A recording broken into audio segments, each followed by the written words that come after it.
5 साल हो गए सूखे। मेरे मन में आया कि भक्त लोग आते थे और ढोक देते थे और उनकी मनोकामना पूर्ण होती थी। आज ये सूख गया है, जिसे कल्प वृक्ष कहते थे। हे मातेश्वरी, इसको हरी कर दे। अब करणी जी का काम था, मैं देश नोक तक की ये यात्रा रख सकता था। कन्नौज क्यों जा रहा हूं? करणी जी की इष्ट देवी है कन्नौज, जिनकी पूजा करते थे करणी जी। तो जब खुद का काम होता है, करणी जी तो खुद ही साक्षात है, वो हरा कर सकती है। लेकिन उनकी माँ, उनकी इष्ट देवी को ये कहने जा रहा हूं कि करणी जी की ये खेजड़ी आप हरी कर दो। और मुझे गर्व हुआ, मैं जयपुर से चला, कल्पना के बाहर है। मैं ये सोचता था ये ड्राइवर गाड़ी चलाएगा, मेरी एक गद्दी रखूंगा जिसको ठोकर दे के आगे कर दूंगा, फिर मैं दंडवत दे लूंगा। ये जो देख रहा हूं, ये करणी जी की अद्भुत कृपा है। अभी आप लोग बैठे हो, मैं करणी जी के चमत्कारों की बात करता हूं। देवता तो सभी देवता काम करते हैं। देवी भागवत में लिखा है, किसी भी देवता पर आक्षेप लगाना, किसी की बुराई करना, यह सबसे बड़ा पाप है। इसलिए देवता तो सभी ही काम करते हैं, तभी देने वाला है, इसीलिए उसको देवता कहते हैं। लेकिन करणी जी इस कलयुग में ऐसे देवता हैं जो प्रत्यक्ष प्रमाण बताता है। अगर और कोई देवता जो भी इष्ट रखता है, वो मुझे ये बता दे कि ये प्रत्यक्ष प्रमाण मेरा भी इष्ट रखता है, तो मैं उस इष्ट को अपना लूंगा। करणी जी जैसा प्रत्यक्ष प्रमाण इस कलयुग में कोई नहीं है। क्यों नहीं है? अब आपको मैं देशनोक की ओर ले जाता हूं।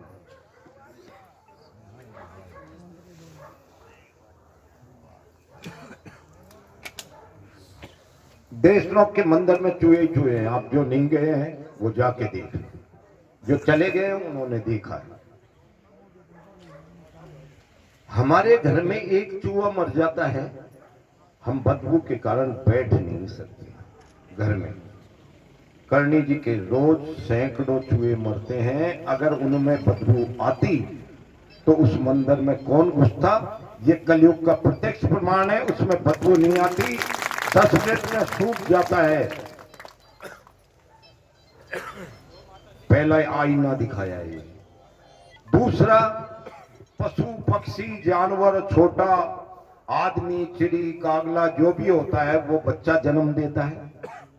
छोटा बच्चा ही होता है ना, आज आदमी के भी जब जन्म लेता है। करणी जी के मैं 45 साल से जाता हूं। आपने घरों में देखा होगा, चूहों के छोटे छोटे बच्चे अपनी कूलड़ी के नीचे या घरों में गिजाई के तरह छोटे छोटे बच्चे लाल रंग के आपने घरों में देखे होंगे, चूहों के बच्चे। करणी जी के छोटा बच्चा 45 साल से मैंने नहीं देखा, और आप गए हो, उन्होंने देखा होगा। जो भी चूहा है वो बड़ा ही है, आपके पैर से कूद जाए। तो छोटा चूहा कहां है? छोटा बच्चा कहां है? क्योंकि बड़ा अगर छोटा होता तो जन्म तो छोटा ही लेता है, लेकिन उसको अंदर कहीं रखती है माँ, क्योंकि बड़ा वाला उसको खा जाएगा तो षष्ठी लुप्त हो जाएगी, मंदिर में फिर चूहे खत्म हो जाएंगे। इसलिए आज तक छोटा चूहा नहीं देखा। ये कलयुग का फिर प्रत्यक्ष प्रमाण है। आप मुझे बता दें और किसी का हो। मिठाई जहां होगी वहां मक्खी होगी। और आप गए हो, करणी जी का थाल पड़ा हुआ होता है, लड्डू पड़े होते हैं, परकम्मा में लड्डू पड़े होते हैं, मिठाई पर मक्खी होती है। लेकिन करणी जी की परकम्मा में मिठाई पर एक भी मक्खी नहीं है। फिर ये कलयुग का प्रत्यक्ष प्रमाण है। अब कहते हैं कि करणी जी के बहन के लड़के थे, चौथे नंबर के लाखन जी। वो कोलायत नहाने गए, और कोलाय में डूब गए। अब जब डूब गए और मर गए तो उसकी लाश को लेकर बैली में देशनोक लेके आए। रोआ कूटा मच गया, जवान थे। करनी जी उस टाइम कुटिया में अपने माला फेर रहे थे। तो लाखन जी की मां को यह विश्वास था कि भी करनी जी देवी है और ये निकलते ही इसका कुछ करेंगे। करनी जी निकले, रोआ कूटा सुना और उन्होंने कहा भाई इतना ही दिन को आपने रोआ कूटो क्यों करो हो, इतना ही दिन को हो। इस बात पर लाखन जी की जो मां थी, पहले तो उन्होंने कहा करुणामयी कब सहाय करेगी, मेरा बेटा मरा पड़ा है। लेकिन जब करनी जी ने कोई जवाब नहीं आया तो उन्होंने एक बड़े चूट के भरने वाली बात कही कि जाया होता पीड़ जानता बनिया फिरो हो मासी, थाको कहीं पतो थे तो जाया कौन, जाया तो मैं है जो माँ को दुख हो रहे थे तो यूं करे कि जाया होता पीड़ जानता बनिया फिरो हो मासी, अब करुणामयी कद सहाय करासी।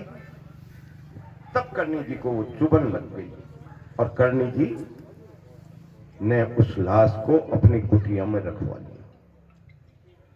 3 दिन तक कुटिया बंद रही। चौथे दिन लाखन को जिंदा करके और बाहर निकाला 4 दिन बाद। अब कहते हैं कि साहब वो यमराज के पास गए। यमराज ने कहा कि यहाँ की मर्यादा है, यमलोक की आज तक कुछ हुआ ही नहीं ऐसा जो यहां से कोई ले जाएगा कि मैं तो मेरे को ले जा रही हूं, कि आप ले जा रहे हो तो ये जब तक पृथ्वी पर प्रलय नहीं हो जाएगी तब तक इसकी रोह वहां भटकती रहेगी और मेरे यहां से कोई इसको लेने नहीं आएगा। जब तक सृष्टि रहेगी इसकी रोह पृथ्वी पर भटकती रहेगी। उन्होंने कहा रोह नहीं भटकेगी, मैं मेरे इसकी मंदिर में व्यवस्था कर लूंगी, आज के बाद मेरे परिवार का तेरे कोई आएगा ही नहीं। और उन्होंने वो चूहे बनाकर और मंदिर में रख लिए और जब चूहा मरता है तो उनके कुटुंब में जन्म लेता है और कुटुंब में मरता है तो सीधा मंदिर आ जाता है। अपन को तो पशु पक्षी जानवर जाने कितने 84 लाख में से निकलना पड़ता है, उनके डायरेक्ट है ले। अब इसका क्या प्रमाण, कोई कहे साहब क्या प्रमाण है इसका?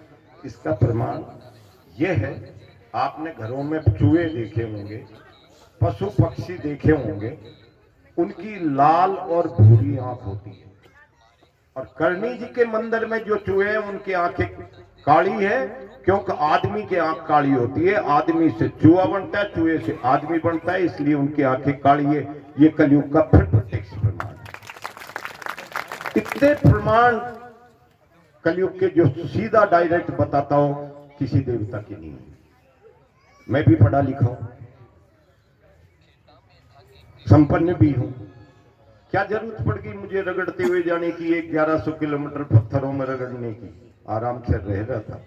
लेकिन जब मैंने ये देख लिया कि माता जी का प्रत्यक्ष प्रमाण है और कुछ नहीं है, इसीलिए मैं छोड़कर मेरी गिरगिस्ती को और तन्नोट माता जी के जा रहा हूं। करनी जी के चमत्कारों का भोग जी चपावत थे बड़ी घाट में। जोधपुर दरबार ने उनको पकड़ने के लिए भेजा और चारों तरफ से घेर लिया। बहुत दिन सोचा पकड़ के ले जाएंगे, मेरी दुर्दशा करेंगे। जोधगिरी माता जी की कटार निकाल के अपने मारने लगे। करनी जी का मरता क्यों है, कि पानी बीत गया, 2 मटके थे कि पानी भर जाएगा। और करनी जी ने 3 दिन तक भोगजी चापावत की ढाणी में अपने ऊपर माथे पर मटका रख के और 3 दिन तक भोगजी चापावत का पानी भरा। ऐसी मां ममतामयी कोई नहीं होगी। उन्होंने गोली चलाई सैनिकों ने, लेकिन उनके क्या लगती कि लाल कपड़े में एक औरत है और पानी भरती है। जोधपुर दरबार ने कहा जल्दी हटा लो घेरा, वो चमत्कार है। भोगजी चापावत ने जाकर देशनोक में जहां मुनि वगैरह बैठते हैं, आप गए हो तो लकड़ी की साड़ है और वो साड़ जाकर के उस याद में भोगजी ने बनाई। मदार का राजा था मोकल, मुगलों की सेना से चारों तरफ से घिर गया।